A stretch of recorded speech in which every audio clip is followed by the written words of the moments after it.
श्री वृंदावनीय रस रीति कृपा करके रसिकों की कृपा से प्रकट तो हो गई है। ये नाम, ये रूप, ये रंग रसिकों के हृदय से छलक कर बाहर तो आ गए हैं।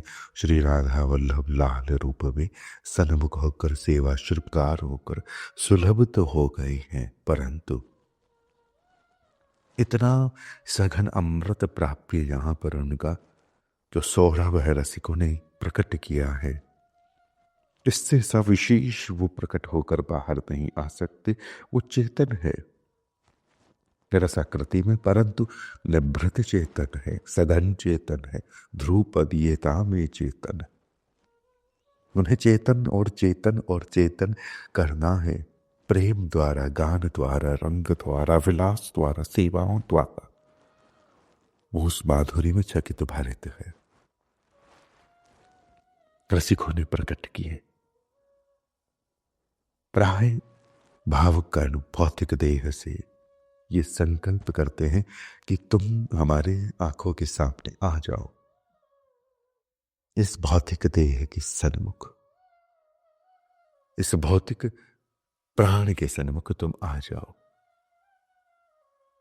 तो ये बात सुंदर है, पर इस बात के अंदर एक सबसे बड़ा रहस्य यह है कि इस तन को, इस माटी को सत्य और इस जगत को सत्य मान लिया गया है।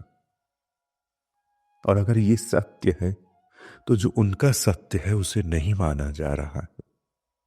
और उनका जो सत्य है वो रसीला है, वो मधुर है, वो कोमल है, सुगंधित है, उत्सवित है, विपुल श्रृंगारों में भरित है। वहां झूम है, उत्साह है, हुलास है, विलास है, कलोल है। खगों को ऐसे माना जाता है जैसे वे अधिकारी हैं, पदाधिकारी हैं। फूलों को ऐसे माना जाता है जैसे वे पुरस्कार है, प्रसाद है, महाश्रृंगार है, महाउत्सव है, महामधुर है। बिंदु बिंदु की वर्षा पर ऐसे उत्सव मनाया जाता है जैसे प्रेम प्रकट होकर अनंत होकर बरस रहा है। वहां जितना उत्साह है, जितनी उत्सव माधुर्यां है, उसका बिंदु मात्र अनुभव यह नहीं है। यह पक्षी बोले तुम्हें कुछ नहीं होने वाला है, और वहां पक्षियों के बोलने से अलियां सहचरियां डोलती हैं, समझती है, हरकतें करती हैं। वहां फूलों की सुगंधें जब रंग भरती है, रूप बदलती है, तो अली सहचरियों को मुस्कान बनती है कि प्रिया प्रीतम अब कैसे कौतुकों में है। ये सुगंधें बता रही है, वहां पर फूल निहार रहे हैं, फूल को हवा बता रही है, झरोखे से आ रही है, सुगंध लेकर आ रही है, लताओं को प्रसादी में बांट रही है।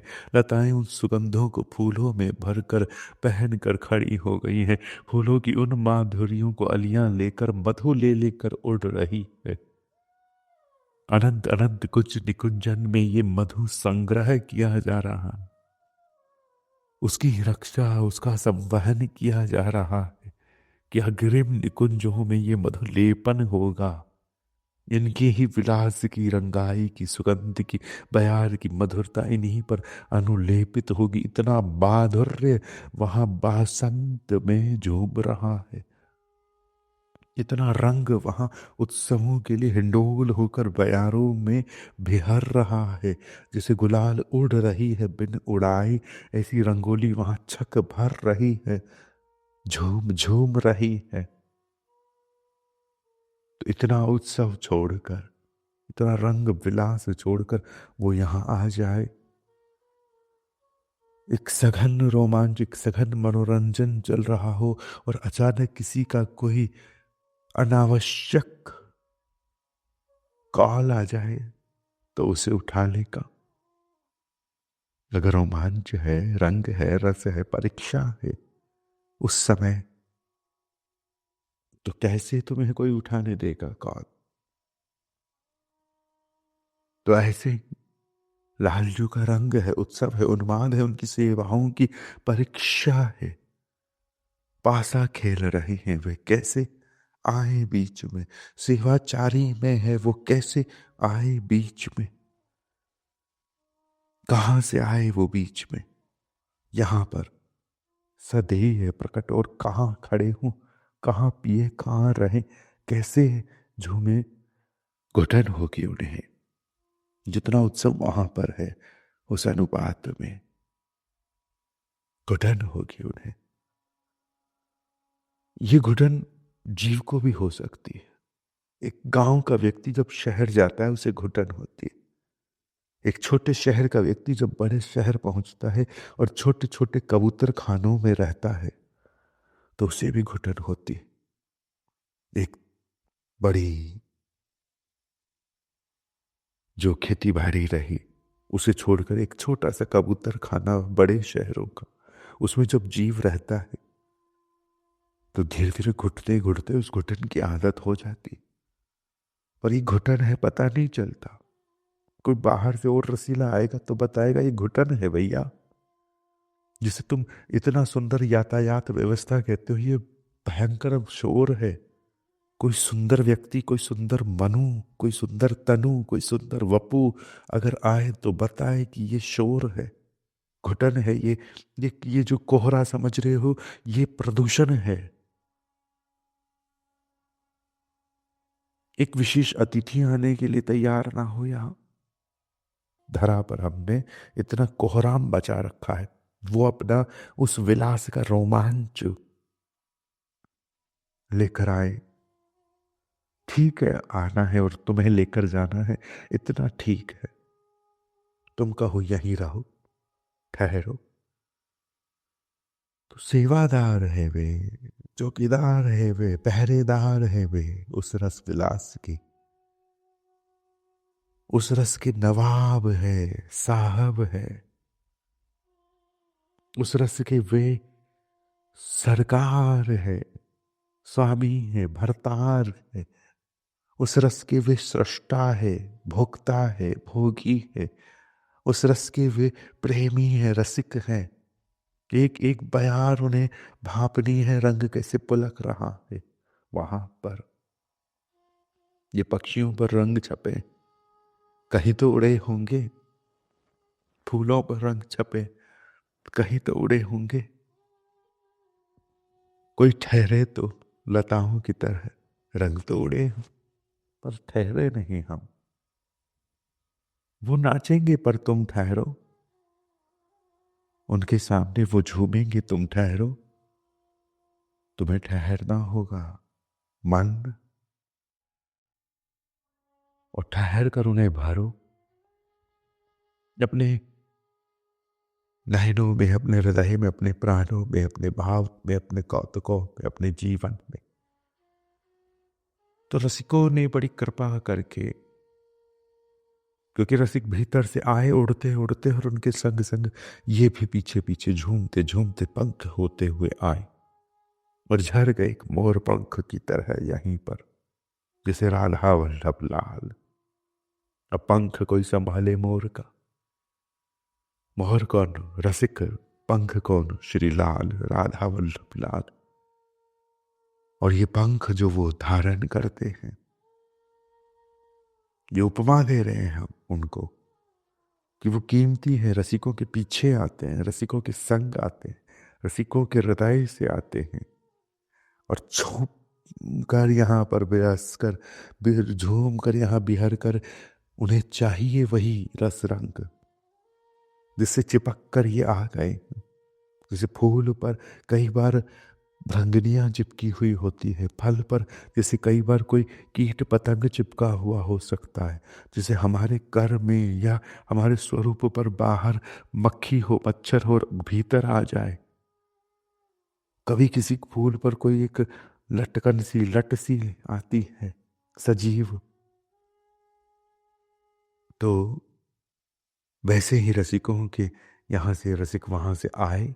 रसिक सचेत है, रसिक वहां से आए। रसिक रसिक है, लीला रसिक है, लीलामय है, लीला में नित्य है। वे वहां से झूमते हुए यहाँ आए विलास प्रकट करने, और ये उनके संग आए और यूं मुदिताते हुए रसिक उन्हें यहाँ सेवाओं को, सेविकाओं को सौंप कर उस विलास की सेवा में मग्न हो गए। उस विलास की अपनी नित्यता में छक गए, भर गए। और वहां से भी वो उनसे लाड़ लड़ा रहे हैं, और यहां से भी वो उनसे लाड़ लड़ाने के लिए अनंत अनंत प्रेमी होकर, प्रकट होकर इन्हें सुख देना चाह रहे। तो रसिकों की रसरीति में डूब जाओ, और रसिकों के नयन होकर फिर रसिकों के नयन कौतुकों को, श्री राधा वल्लभ लाल को प्राणतः सचेत पाओ। और ये पाओ कि वो प्रकट है, पर धीरे धीरे। तुम प्रकट किसे मानती हो? ये देह की तरह कोई जल्दी जल्दी नाचे? बहुत चीजें प्रकट है, धीरे धीरे चलती है। हीरा मोती सब रंग बदलते हैं, पत्थर भी कोई देखे तो धीरे धीरे सृष्टि रंग बदलती है। धरा का 100 वर्ष का वीडियो कैप्चर अगर तुम कुछ सेकंड में देख लोगी, तुम्हें लगेगा बहुत रंग बदल गया है धरा का। धरा रंग बदलती है। तुम किस दृष्टि से देख रही हो, किस गति से देख रही हो, तुम्हारी एक दशा है। तुम किसी एक छोटे से किसी नक्षत्र की किसी छोटे से चरण पर जाकर कोई फूलनी खिली हो समय के। और जिन्होंने समय बनाया है, सूर्य चंद्र बनाए हैं, काल गणना जिनसे होती है, वो जब खड़े होंगे, उस खड़े होने में तुम कहो नाचो, तो वो नाच रहे हैं। पर उनका नाच गहरा है। मुद्रा धीमे धीमे धीमे धीमे धीमे धीमे धीमे धीमे नाच रही है। तुम कहो तुम चेतन ही ना हो, वो चेतन है, पर तुम पतंगे हो। तुम आज आज के लिए हो, वो चेतन रहेंगे।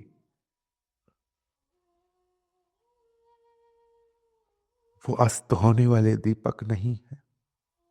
अटल अनंत रसिकों के प्राण मधुर चंद्र है, फूल है, खिले रहेंगे, खिलते रहेंगे, पुलकते रहेंगे, झूमते रहेंगे। उन्हें पियो सचेत रूप से। सरकार खड़े हैं, रसिकों ने झूठे ही कोई खिलौना तो नहीं दिया है। तुम मिलना चाहती हो तो पहले राधा वल्लभ लाल को जी भर कर मिलो। इतना मिलो कि वो हिल जाए। उनकी कंपन, उनके भपकन तुम्हें झक जाए। उनकी अंगड़ाई तुम्हारे निहार में आ जाए। इतना पियो उन्हें, इतना पियो उन्हें। फिर कहना कि आ मिलो सजन, सजन तो है यही मगन। अब मगन सजन से कौन मिले? तुमने सोचा कि वो तुमसे यूं मिलते हैं कि कहीं टहलते महलते चहलते पहलते, कुछ कहते ना कहते, लड़ते झगड़ते दौड़ते, कोई प्राकृत वस्तु की तरह, उसकी गति की तरह कैसे मिले? उनकी अपनी गति, अपनी लय, अपनी ताल, अपनी राग है, अपना नाद है, अपनी यात्रा है उनकी। उस यात्रा से तुम कैसे मिलोगे? एक पतंगा और एक सूर्य, पतंगे का जीवन और सूर्य का जीवन। तो हम पतंगे की तरह उनसे मिलते हैं, वो सूर्य की तरह है। ये मैं समय के लिए कह रहा हूं कि उनका जो स्वरूप है वो प्रकट है, परंतु धीमे गति करता है। पता नहीं चल रहा है कि उनकी यात्रा चल रही है। नित्य रहना है ना उन्हें, तो धीमे ही चलेंगे। रसिक बता सकते हैं कि वो पुलकते धीरे धीरे धीरे धीरे।